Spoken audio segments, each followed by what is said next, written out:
Dave, it's hard not to fall in love with this many goals, but what about your goalie in the first period? Uh, the goalie saved our bacon in the first period, and I thought our guys recognized some things, some issues we were having in the first period, and we played a lot better after that. But Smitty was stellar in the first period, and and then we got a lead and just kind of pushed it along. They chased that, the recognition of what needed to be done in the second. How pleased were you the fact that it seemed like they did that and then executed it?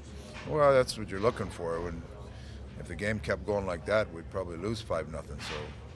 So, there had to be a recognition that we got to start doing some things right and taking outnumbered chances away, and so we did some of that, and it worked to our favor. Is this anything close to the Christian Dvorak that he sent to Tucson, which feels like a lifetime ago? Yeah, he's coming. I told him I was going to bench him after the first period. It was so bad, and then he ends up being a really good player. So that's the way it goes. He continues to grow. He's a good young player that he's quietly good. He kind of does a lot of things right that a lot of people don't notice, but lately he's been getting on the scoreboard that is getting him more recognition. Ryan White's smile was a mile wide as the third star, but what about his contribution and your guys in that fourth line? Yeah, in the first period when we weren't competing as hard and doing things right in the offensive zone, they're the line that was actually doing things right. So we rewarded them with a little more ice time, and they contributed with some points. Dave, when did the switch flip for you when you noticed Christian started to get that confidence and swagger in the offensive zone?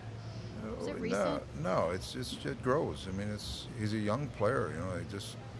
Like I say, the first 20 or 30 games, he's just happy to be in the league.